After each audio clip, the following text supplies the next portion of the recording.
PCOD అంటే only pregnancy related problem. PCOD ఉంటే ప్రెగ్నెన్సీకి కష్టం అవుతుంది, పిల్లలు పుట్టడానికి కష్టం అవుతుంది. ఒక యంగ్ అమ్మాయిలో పీరియడ్స్ రెగ్యులర్గా లేవు అనగానే సెకండ్ సస్పిషన్ ఓకే పీసీఓడి కానీ పీసీఓఎస్ కానీ ఉందా అని. అసలు పీసీఓఎస్ అంటే ఏంటి అండ్ పీసీఓఎస్కి పీసీఓడికి డిఫరెన్స్? పీసీఓడి పీసీఓఎస్ రెండు వేరే. ఇప్పుడు ఒక అల్ట్రాసౌండ్ చేసామనుకోండి, ఓవరీస్లో సిస్ట్ ఉంటే దాన్ని పీసీఓడి అంటాం. అదే పీసీఓఎస్ ఉంది అంటే అదొక సిండ్రోమ్, అదొక డయాగ్నోసిస్ ఇవ్వాలి. ఆ డయాగ్నోసిస్ని ఎలా ఇస్తాము? National institute of health stats ప్రకారం 1 in 10 women are diagnosed with PCOS. చాలా మందికి పీసీఓడి ఉన్న వాళ్ళకి పీసీఓఎస్ ఉండదు. సో భయపడిపోవక్కర్లేదు, ఇప్పుడు నాకు ఒక మెటబాలిక్ కండిషన్ వచ్చేసిందని భయపడిపోవక్కర్లేదు. అలాగే చాలా మందిలో నార్మల్ బిఎంఐ ఉంటారు, కానీ పీసీఓఎస్ ఉన్న వాళ్ళలో హై అబ్డామినల్ అడిపోసిటీ ఉంటుంది. పీసీఓఎస్కి వెయిట్కి what is the direct correlation? అందరూ పీసీఓఎస్ ఉన్న వాళ్ళు హెవీ వెయిట్ అవ్వాలి, ఒబేజ్ అవ్వాలి అని రూల్ లేదు. సో ఒకసారి పీసీఓఎస్ డయాగ్నోస్ అయిన తర్వాత దానికి క్యూర్ అనేది ఉంటుందా, లేదంటే లైఫ్ లాంగ్ ఓన్లీ మేనేజ్ చేసుకుంటూ ఉండొచ్చా? ఇప్పుడు యంగ్ గర్ల్స్ కానీ వాళ్ళ మదర్స్ కానీ ఏం చేస్తారు, మెన్స్ట్రల్ సైకిల్స్ని బేసిస్గా తీసుకొని మెన్స్ట్రల్ సైకిల్స్ ఆగిపోయినా, లేకపోతే రెగ్యులర్గా రాకపోయినా, బ్లీడింగ్ తగ్గిపోయినా, లేకపోతే అమ్మాయి వెయిట్ పుట్ ఆన్ అవుతున్నా, యాక్నే వస్తున్నా, లేకపోతే ఫేషియల్ హెయిర్ వస్తున్నా కానీ భయం ఏంటి అంటే ప్రెగ్నెంట్ అవ్వదా అమ్మాయి, లేకపోతే హెల్దీ ఫర్టిలిటీ ఉండదేమో, అందుకని వెళ్తారు. అంటే నాకు అర్థమవుతుంది ఏంటంటే PCOS అనేది more of a metabolic problem than hormonal problem. Is that the right understanding? They go hand in hand.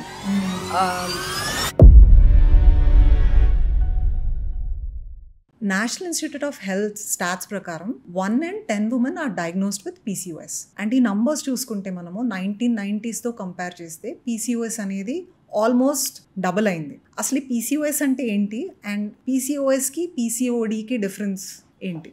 జనరల్గా మనం చూసుకుంటే పీసీఓడి అంటే only pregnancy related problem. PCOD ఉంటే ప్రెగ్నెన్సీకి కష్టం అవుతుంది, పిల్లలు పుట్టడానికి కష్టం అవుతుంది, ఇంతే అనుకుంటారు అందరూ. కానీ పీసీఓడి పీసీఓఎస్ రెండు వేరే. ఇప్పుడు ఒక అల్ట్రాసౌండ్ చేసామనుకోండి, ఒక ఫీమేల్కి ఓవరీస్లో సిస్ట్ ఉంటే అది వెరీ డిస్క్రిప్టివ్ డయాగ్నోసిస్, దాన్ని పీసీఓడి అంటాం. ఓకే, అంటే సింపుల్గా ఓవరీస్లో సిస్ ఉన్నాయని అర్థం, అంతే. అదే పీసీఓఎస్ ఉంది అంటే అదొక సిండ్రోమ్, అదొక డయాగ్నోసిస్ ఇవ్వాలి. ఆ డయాగ్నోసిస్ని ఎలా ఇస్తాము అంటే అది ఆ పర్సన్లో రిప్రొడక్టివ్ ప్రాబ్లమే కాకుండా, అంటే హార్మోనల్ ప్రాబ్లమే కాకుండా ఒక మెటబాలిక్ ప్రాబ్లం కూడా ఉంది అని. అంటే ఏంటి, ఈ పీసీఓఎస్ ఉన్న వాళ్ళల్లో there is a risk for prediabetes risk ఉంటుంది వాళ్ళకి, కార్డియోవాస్కులర్ డిసీజ్ రిస్క్ ఉంటుంది వాళ్ళకి, మేల్ హార్మోన్ అంటే ఆండ్రోజన్స్ లెవెల్స్ ఎక్కువగా ఉంటాయి వాళ్ళకి. సో దానివల్ల వచ్చే సిమ్టమ్స్ అన్నీ ఉండొచ్చు. ఓకే, సో కార్డియోవాస్కులర్ సిమ్టమ్స్ అంటే లిపిడ్స్లో అబ్నార్మాలిటీస్ ఉండొచ్చు, ఇన్సులిన్ రెసిస్టెన్స్ ఉండొచ్చు, దానివల్ల ప్రీ డయాబెటీస్ రావచ్చు, ఫ్యూచర్లో డయాబెటిక్ ప్రాబ్లం రావచ్చు. అలాగే సైకిల్స్ చాలా రోజులు మెన్స్ట్రల్ సైకిల్స్ అవ్వకపోవడం వల్ల, యానోవులేషన్ వల్ల ఎండోమెట్రియం అంటే ఇన్నర్ లైనింగ్ ఆఫ్ ద యూట్రస్లో ప్రాబ్లమ్స్ రావచ్చు, లైక్ ఎండోమెట్రియల్ క్యాన్సర్స్ లాగా. సో పీసీఓఎస్ అనగానే అదొక life long metabolic and reproductive రెండు ప్రాబ్లమ్స్ అవి.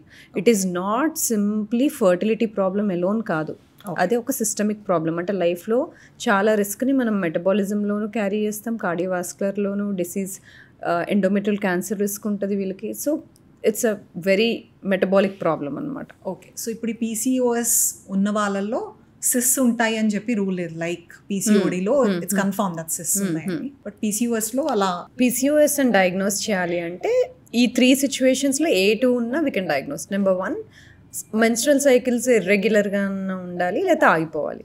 నెంబర్ 2, బాడీలో ఆండ్రోజన్ లెవెల్స్ అంటే టెస్టోస్టెరాన్ లెవెల్స్ ఎక్కువగా ఉండాలి. నెంబర్ 3, అల్ట్రాసౌండ్ అబ్డమన్ చేసినప్పుడు ఓవరీస్లో సిస్ ఉండాలి. ఈ 3 కండిషన్స్లో ఏ 2 ఉన్నా కానీ పాలిసిస్టిక్ ఒవేరియన్ సిండ్రోమ్ అంటాం. కానీ there is more to it. Polycystic ovarian syndrome ఉన్న వాళ్ళల్లో it is both metabolic and reproductive problem అనుకున్నాం. అంటే వాళ్ళలో ఇన్సులిన్ రెసిస్టెన్స్ ఉండొచ్చు, అలాగే ఎథెరోజెనిక్ లిపిడ్ ప్రొఫైల్ అంటే లిపిడ్స్ కొలెస్ట్రాల్ లెవెల్స్ అబ్నార్మల్గా ఉండడము, అలాగే ఫ్యాటీ లివర్ డిసీజ్, ఇప్పుడు దాన్ని మనం metabolic associated fatty liver disease అంటున్నాం, ఆ రిస్క్ ఎక్కువ ఉంటుంది. ఓకే, అలాగే రిస్క్ ఫర్ ఎండోమెట్రియల్ క్యాన్సర్ ఎక్కువ ఉంటుంది. So it's more of a life long problem. అందుకనే సస్పెక్ట్ చేసినప్పుడు పీసీఓఎస్ అనే కొంచెం హింట్ ఉన్నా కానీ కొంచెం వాళ్ళకి ఎలాబరేటివ్ టెస్టింగ్ చేయాలి. అందుకనే కూడా రీసెంట్ కార్డియాలజీ కాన్ఫరెన్స్ జరిగినప్పుడు లేటెస్ట్ గైడ్ లైన్స్ ఏంటి అంటే this is from 2023. If you are suspecting PCOS or PCOS diagnose అయిపోతే వాళ్ళల్లో కార్డియోవాస్కులర్ ప్రొఫైల్ టెస్ట్ ఎలాబరేటివ్గా చేయాలి అనేది ఒకటి రిలీజ్ అయింది. దట్ ఈస్ బికాజ్ ఎందుకు వీళ్ళలో ఎథరోజెనిక్ రిస్క్ అంటే కార్డియోవాస్కులర్ రిస్క్ ఎక్కువ ఉంది కాబట్టి ఎర్లీగా వీళ్ళలో టెస్టులు చేయాలి అని. ఓకే, బట్ పీసీఓఎస్ ఉన్న వాళ్ళలో ట్రీట్మెంట్ చూసుకుంటే అంటే నా ఫ్రెండ్స్లో కూడా almost like every other friend women friend has got PCOS.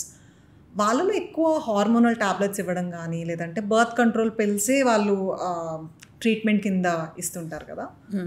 So how safe is popping these pills? ఒకవేళ ఫర్టిలిటీ ఇష్యూస్ ఉన్నాయి, ప్రెగ్నెన్సీ అవ్వాలి అంటే హార్మోనల్ ప్రాబ్లమ్స్ ఉన్నాయి, ఆండ్రోజన్ లెవెల్స్ ఎక్కువ ఉన్నాయి, అలాంటప్పుడు they have to go through this hormonal therapies. Okay, but reproductive age కాదు, pregnancy plan చేయట్లేదు, then there is a very bigger picture out there. అప్పుడు చేసుకోవాల్సిన టెస్ట్లు ఏంటి? యూజువల్గా వీళ్ళలో హెచ్బిఏవన్సీ చేసినప్పుడు, ఫాస్టింగ్ బ్లడ్ గ్లూకోజ్ చేసినప్పుడు దానిలో డిఫరెన్స్ కనిపించదు. ఎర్లీ సిమ్టమ్స్, ఎర్లీ సైన్స్ వేరేలాగా ఉంటాయి. కొన్నిసార్లు ఎర్లీ సిమ్టమ్స్, సైన్స్ ఎలా ఉంటాయంటే నెక్ పైన పిగ్మెంటేషన్, అకాంతోసిస్ అంటాం, అది ఉండొచ్చు.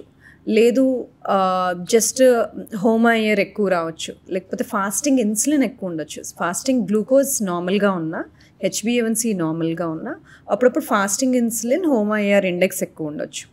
అందుకని వీళ్ళలో 75 grams oral glucose tolerance test అంటాం, ఓజీటీటీ అంటాం, అది చేయడం ఈజ్ మోర్ రెలవెంట్. అందుకనే మోర్ రెలవెంట్ టెస్ట్ చేయాలి వీళ్ళకి, పీసీఓఎస్ సస్పీషియస్ ఉన్న వాళ్ళకి కానీ డయాగ్నోస్ చేసిన వాళ్ళకి కానీ. సో కంప్లీట్ లిపిడ్ ప్రొఫైల్ చేయడము, ఎథరోజెనిసిటీ ఉందా లేదా రిస్క్ చూడటానికి అపోలైపోప్రోటీన్ బి అంటాం, అపోబి చూడటము, అలాగే ఓజీటీటీ కానీ ఫాస్టింగ్ ఇన్సులిన్ టెస్ట్ కానీ చేయడము. సైకిల్స్, ఓవ్యులేటరీ సైకిల్స్ లేనప్పుడు ఎండోమెట్రియల్ థిక్నెస్ పెరిగి ఎండోమెట్రియల్ క్యాన్సర్ రిస్క్ ఉంటుంది కాబట్టి వీళ్ళల్లో చాలా మందిలో స్పైర్నోలాక్టోన్ అనే టాబ్లెట్ పెడుతూ ఉంటారు. సో అది ఎందుకు? అది జస్ట్ ఓవరీస్ని హెల్తీగా ఉంచడానికి కాదు, ఈ పీసీఓఎస్ వల్ల వచ్చే రిస్క్ని తగ్గించడానికి, ఎండోమెట్రియల్ రిస్క్ని తగ్గించడానికి పెడుతూ ఉంటారు.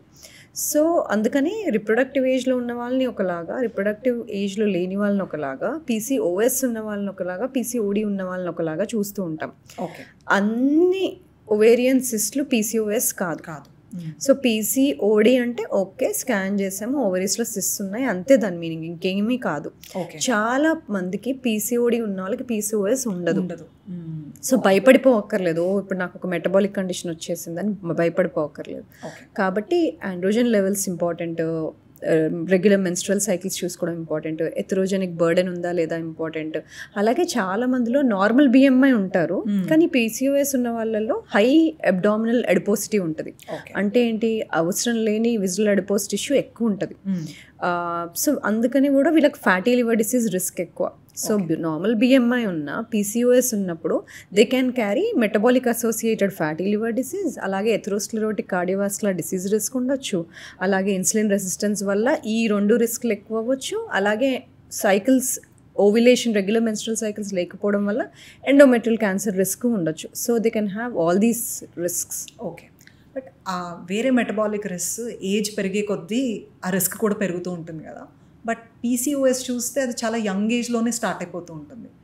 బట్ అది కూడా ఒక మెటబాలిక్ కండిషన్ అన్నప్పుడు ఎందుకు చాలా ఎర్లీగా పీసీఓఎస్ అనేది డయాగ్నోస్ అవుతుంది? పీసీఓఎస్ చాలా యంగ్ ఏజ్లో యాక్చువల్లీ సస్పీషియస్ ఫ్యాక్టర్స్ ఏంటి? ఓకే, నెక్ పైన ఎక్సెసివ్ పిగ్మెంటేషన్ ఉండడము, ఎక్కువ అన్హెల్దీ ఫుడ్స్ తింటున్నారు, ఎక్కువ బేస్ ఉన్నారు, ఆర్ ఎనర్జీ లెవెల్స్ డౌన్ ఉన్నాయి, ఎప్పుడు ఫెటిగ్గా ఉంటారు.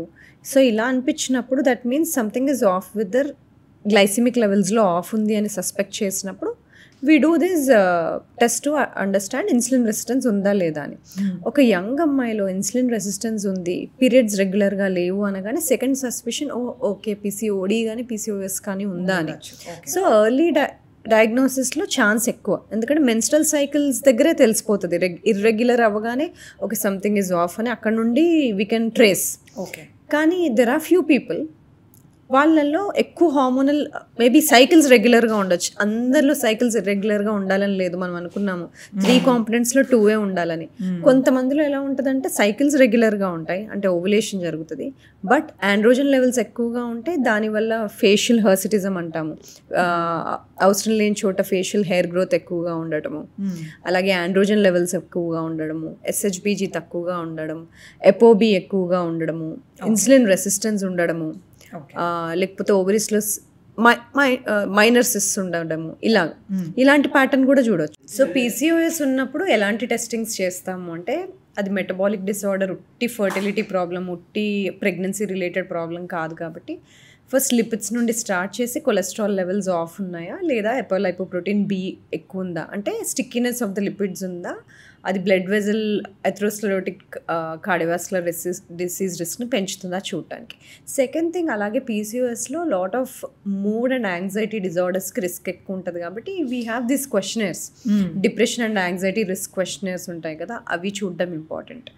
ఇవి రెండు కాకుండా కూడా ఎండోమెట్రియల్ థిక్నెస్ ఎలా ఉంది, that is also another important thing. And fatty liver disease risk ఉందా లేదా. సో దానికోసం ఏంటి, ఎర్లీ టెస్ట్ చేయొచ్చు, లైక్ జీజీటీ అని మనం లివర్ ఫంక్షన్ టెస్ట్లో చేస్తాం, ఇవి ఏఎస్టీ ఏఎల్టీ రేషియోస్, జీజీటీ అని. సో ఇలాగా కాంప్రహెన్సివ్గా అసెస్ చేయాలి వాళ్ళని, ఇన్సులిన్ రెసిస్టెన్స్ నుంచి, లిపిడ్స్ నుంచి, లివర్ ఫంక్షన్ టెస్ట్ నుంచి, డిప్రెషన్ యాంగ్జైటీ స్కోరింగ్ వరకు, సో ఓవరాల్గా అలాగే ఎండోమెట్రియల్ థిక్నెస్ వరకు. సో ఇవన్నీ చూసుకోవాలి పీసీఓఎస్ రిస్క్ ఉంది అన్నప్పుడు.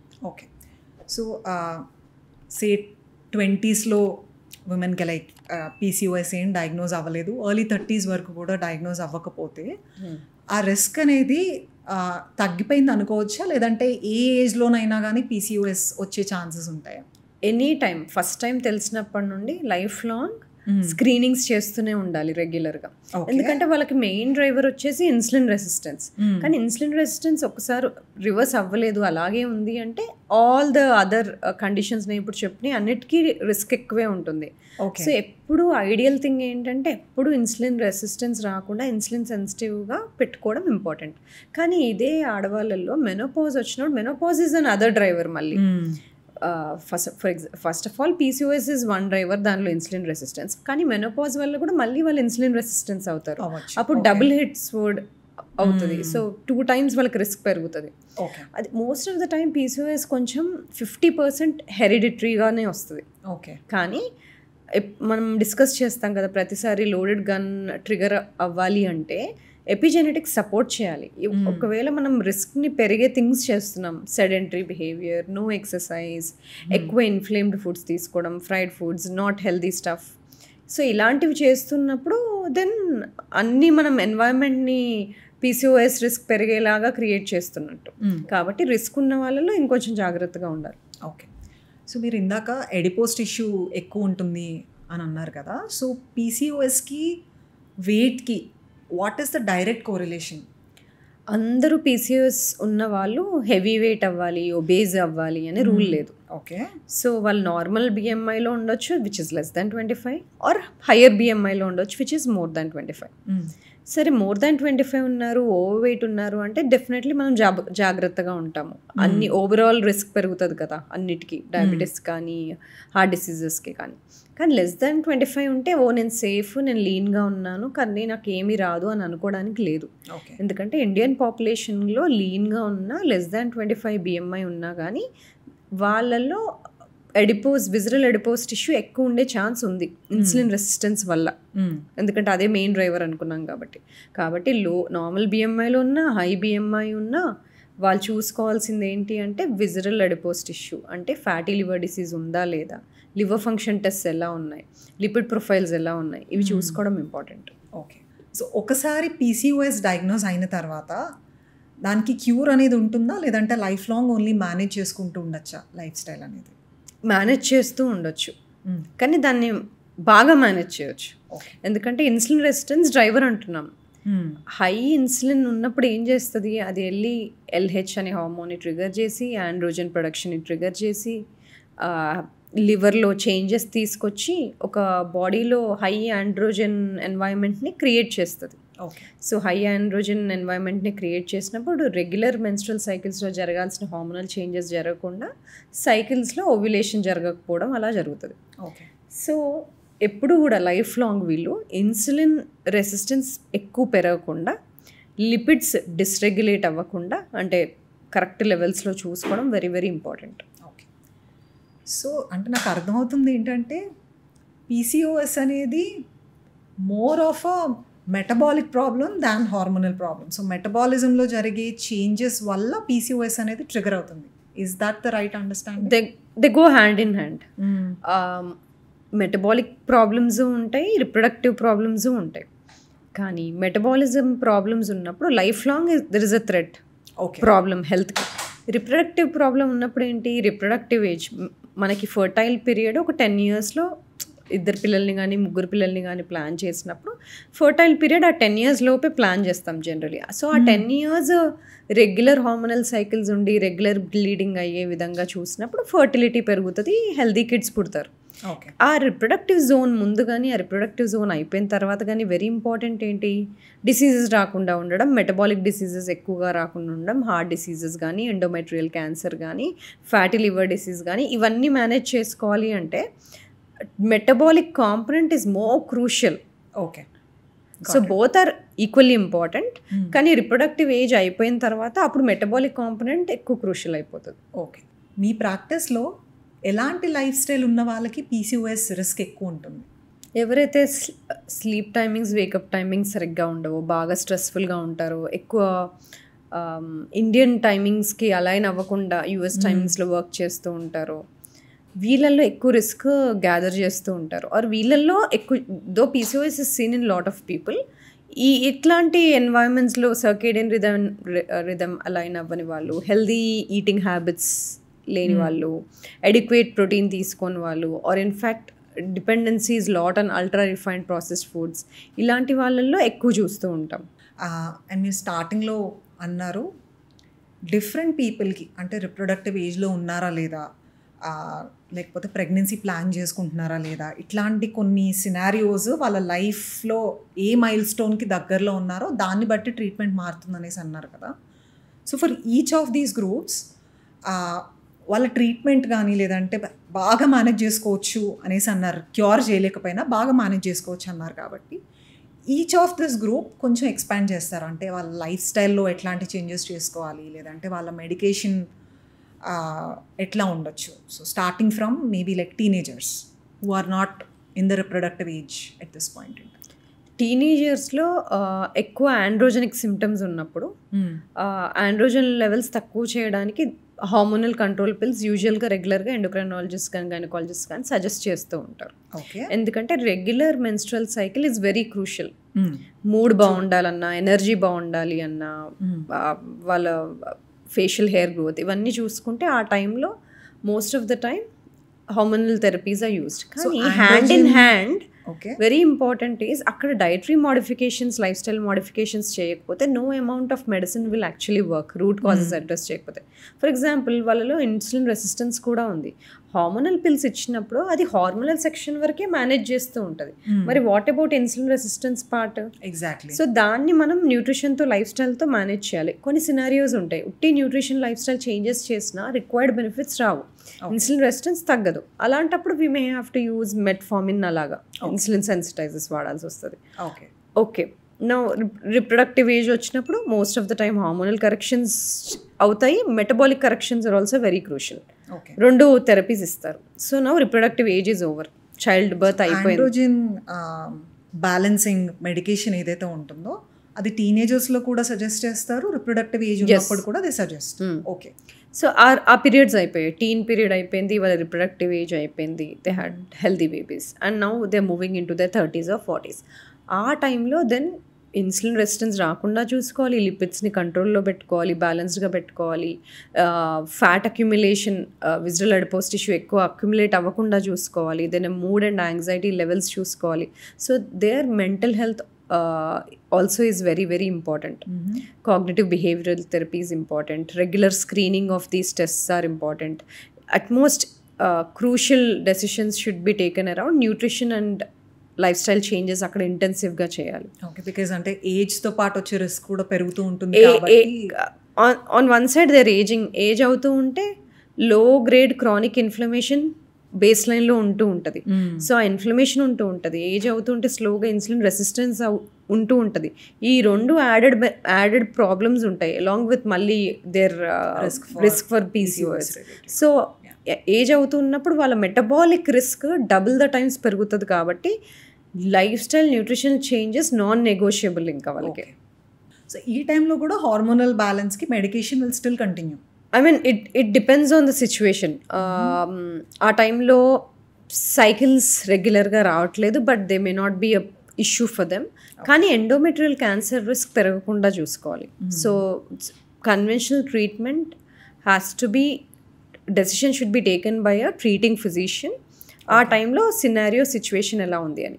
సో ఆ హార్మోనల్ కాంపొనెంట్ పక్కన పెడితే మెటబాలిక్ కాంపొనెంట్ ఈ టైంలో క్రూషియల్. కాబట్టి it is very important metabolically అలైన్డ్గా ఉండడం, అంటే ఆ రిస్క్ని తగ్గించుకోవడం. లేకపోతే fatty liver disease, type 2 diabetes, hypertension, cardiovascular disease, మళ్ళీ మెంటల్ హెల్త్ డిజార్డర్స్, ఇవన్నీ ఆన్ వన్ సైడ్ పెరిగిపోతూనే ఉంటాయి. Okay, got it. ఇంకొక రెగ్యులర్గా ఫ్రెండ్ సర్కిల్లో చూస్తున్నాం ఏంటంటే లైక్ రిప్రొడక్టివ్ ఏజ్లో ఉన్నప్పుడు బర్త్ కంట్రోల్ పిల్స్ ఆపేస్తారు కదా. When they stop it results are like very acne రావడము, సడన్గా బ్రేక్అవుట్స్ రావడము, లేదంటే ఆ విత్డ్రావల్ సిమ్టమ్స్ అనేవి చాలా హైగా ఉంటాయి వాళ్ళలో. So how do they manage it? అంటే డైట్ అండ్ లైఫ్ స్టైల్తో ఆ విత్డ్రావల్ సిమ్టమ్స్ అనేది ఎఫెక్టివ్గా ఎట్లా మేనేజ్ చేసుకోవచ్చు? చాలామంది చేసే మిస్టేక్ ఏంటంటే హార్మోన్ థెరపీ పిల్స్ పెట్టగానే ఓకే ఇది వాడేద్దాము అన్నీ కరెక్ట్గా అయిపోతాయి, ఇప్పుడు అంతా సెట్ రైట్ అయిపోతుంది అనుకుంటారు. కానీ హ్యాండ్ ఇన్ హ్యాండ్ ఈ హార్మోనల్ థెరపీస్ వాడుతున్నా కూడా life style changes, nutritional changes చాలా చాలా చాలా ఇంపార్టెంట్. బేస్ లైన్ ఈ రూట్ కాజ్ అడ్రస్ చేయకుండా ఉట్టి నేను పిల్స్ తీసుకుంటాను, పిల్స్ వాడితే బాగుంటాను అనుకుంటే అది మిస్టేక్. అందుకని లైఫ్ స్టైల్ చేంజెస్ చేసిన వాళ్ళని చేయని వాళ్ళని ఇద్దరిని కంపేర్ చేస్తే along with people who used pills use చేసి లైఫ్ స్టైల్ చేంజెస్ చేసిన వాళ్ళల్లో పిల్స్ ఆపేసిన అంత సివియర్ ఎఫెక్ట్స్ ఉండవు. ఓకే, కంపేర్ టు పీపుల్ తక్కువ ఉంటాయి compare to people who only use hormone therapy కానీ ఏం కరెక్షన్స్ లైఫ్ స్టైల్ కరెక్షన్స్ చేసుకునే వాళ్ళని. ఓకే, అండ్ వీళ్ళు చాలా బాగా మేనేజ్ చేస్తున్నారు, మీరు అన్నట్టు లైఫ్ స్టైల్ డైట్ అన్నీ బ్యాలెన్స్డ్గా చేసుకుంటున్నారు అన్నప్పుడు సిమ్టమ్స్ కూడా కొంచెం తక్కువ ఉన్నాయి, సైకిల్స్ రెగ్యులర్గా వస్తున్నాయి అన్న టైంలో మెడికేషన్ కంప్లీట్గా ఆపే ఛాన్సెస్ కూడా ఉంటాయా? ఫ్యూ పీరియడ్స్ ఆఫ్ టైం ఉంటాయి. కొన్నిసార్లు they can go off off medication for 6 to 8 months long, sometimes for an year. తర్వాత as age is catching up మళ్ళీ symptoms can bounce back. So regular screenings, regular screening very very important. Adjusting the lifestyle and diet really goes along. So to summarize, starting నుండి ending వరకు ఒక personalise journey PCOS బాగా manage చేసుకోవాలంటే వాళ్ళ personalise journey ఎలా ఉండొచ్చు? ఇప్పుడు young girls కానీ వాళ్ళ మదర్స్ కానీ ఏం చేస్తారు, మెన్స్ట్రల్ సైకిల్స్ని బేసిస్గా తీసుకొని మెన్స్ట్రల్ సైకిల్స్ ఆగిపోయినా, లేకపోతే రెగ్యులర్గా రాకపోయినా, బ్లీడింగ్ తగ్గిపోయినా, లేకపోతే అమ్మాయి వెయిట్ పుట్ ఆన్ అవుతున్నా, యాక్నే వస్తున్నా, లేకపోతే ఫేషియల్ హెయిర్ వస్తున్నా కానీ డాక్టర్ దగ్గరికి వెళ్తారు. లేదంటే వాళ్ళు సస్పెక్ట్ చేసి అల్ట్రాసౌండ్ ఓవరీస్ చేసి ఒకవేళ సిస్ ఉంటే వెళ్తారు. భయం ఏంటి అంటే ఓకే ప్రెగ్నెంట్ అవ్వదా అమ్మాయి, లేకపోతే హెల్దీ ఫర్టిలిటీ ఉండదేమో అందుకని వెళ్తారు. ఓకే ఫైన్, అక్కడ వరకు ప్రాబ్లం అడ్రస్ అవుతుంది. మోస్ట్ ఆఫ్ ద టైంకి డాక్టర్ని రీచ్ అవుతారు, అసిస్టెన్స్ దొరుకుతుంది.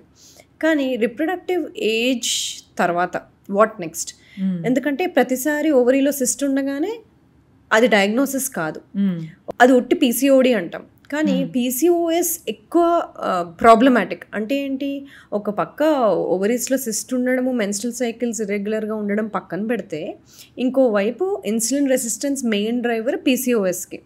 అంటే ఒక కాంపనెంట్ దానికి ఇంకో వర్టికల్ ఏంటి, మెటబాలిజం ఎఫెక్ట్ అవుతుంది, ఫ్యూచర్లో డయాబెటీస్కి, హార్ట్ డిసీజెస్కి రిస్క్ పెరుగుతుంది. సో ఒట్టి రిప్రొడక్టివ్ ప్రాబ్లమే కాదు, అదర్ ప్రాబ్లమ్స్ కూడా. So beyond fertility, beyond reproduction, it could be a fatty liver disease, diabetes or cardiac disease problem. So reproductive cycle ఉన్నా లేకపోయినా it's important metabolic component address చేయడం. Okay, కాబట్టి every person PCOD కానీ PCOS కానీ అనుకున్నప్పుడు it's better to do a fasting insulin or HOMA AR index or 75 gram glucose OGTT test అంటాం. సో ఈ టెస్టులు చేసి మెటబాలిక్ ఇష్యూ ఉందా లేదా చూసుకోవాలి. ఇన్సులిన్ రెసిస్టెన్స్ ఉంది అనుకోండి, then it's most likely PCOS. Okay. So దాంతోపాటు ఇంకా ఎక్స్ట్రా రిస్క్స్ ఏముంటాయి, వాళ్ళు ఎథరోజెనిక్ అంటే ఆర్టరీస్లలో ఎథెరోస్క్లెరోసిస్ వచ్చే ఛాన్స్ ఉందా, ఎథరోజెనిక్ లిపిడ్ ప్రొఫైల్ ఏమైనా చేయాల్సి వస్తుంది. అంటే ఏంటి, ఎపోలైపోప్రోటీన్ బి అంటాం. సో ఎక్కువ స్టిక్కీ అవుతాయి ప్లేట్లెట్స్. సో బ్లడ్ వెజల్స్లో క్లాట్ అవ్వడము, ఫ్రీ ఫ్లో లేకపోవడం, కార్డియాక్ డిసీజ్ వచ్చే రిస్క్. అలాగే పీసీఓఎస్లో డిప్రెషన్ అండ్ యాంగ్జైటీ ఇష్యూస్ కూడా ఎక్కువ ఉండే ఛాన్సెస్ ఉంటాయి. ఓకే. అలాగే వీళ్ళలో అబ్స్ట్రక్టివ్ స్లీప్ ఆప్నియా ఛాన్సెస్ కూడా ఎక్కువ ఉంటాయి. స్టడీస్లో కూడా చూస్తే వీళ్ళలో ఎండోక్రైన్ డిస్టర్ప్టింగ్ కెమికల్స్ వాడే వాళ్ళలో పీసీఓఎస్ రిస్క్ ఎక్కువ ఉంది. ఎయిర్ పొల్యూషన్కి ఎక్కువ ఎక్స్పోజ్ అయ్యే వాళ్ళలో పీసీఓఎస్ రిస్క్ ఉంది. సో ఓవరాల్గా వీళ్ళు మేనేజ్ చేసుకోవాలనుకుంటే రెగ్యులర్గా కాంప్రహెన్సివ్ కార్డియోవాస్కులర్ స్క్రీనింగ్ చేసుకోవాలి, ఇన్సులిన్ రెసిస్టెన్స్ స్క్రీనింగ్ చేసుకోవాలి, అబ్డామినల్ ఫ్యాట్ ఒబేసిటీ ఉందా లేదా, ఫ్యాటీ లివర్ డిసీజ్ ఉందా లేదా చూసుకోవాలి, స్లీప్ సరిగ్గా లేదు అంటే స్లీప్ స్టడీస్ చూసుకోవాలి, డిప్రెషన్ అండ్ యాంగ్జైటీ స్క్రీనింగ్ చేసుకోవాలి. ఓకే. సో ఇవన్నీ చేస్తూ ఉండాలి. అందుకని ఒకవేళ గైనకాలజిస్ట్ దగ్గర ట్రీట్మెంట్ ఆగిపోయినా కూడా it's important to meet a physician and life long ఒక ఎర్లీ స్క్రీనింగ్లో ఉంటే ఈ రిస్క్స్ అన్నిటినీ తగ్గించుకోవచ్చు. Thank you for watching today's video. Last 2-3 వీక్స్లో కూడా కామన్గా సఫర్ అవుతున్న కంప్లైంట్స్ పైన డీటెయిల్డ్ వీడియోస్ చేశాను on sleep, immunity and energy. So ఆ వీడియోస్ కూడా చూడండి. If you think any of your family members also need to watch, please share with them. So ఇలాగే every week complex health టాపిక్స్ని simplify చేస్తున్నాము. So if you don't want to miss these videos, please subscribe to doctor Samatha Tulla's channel.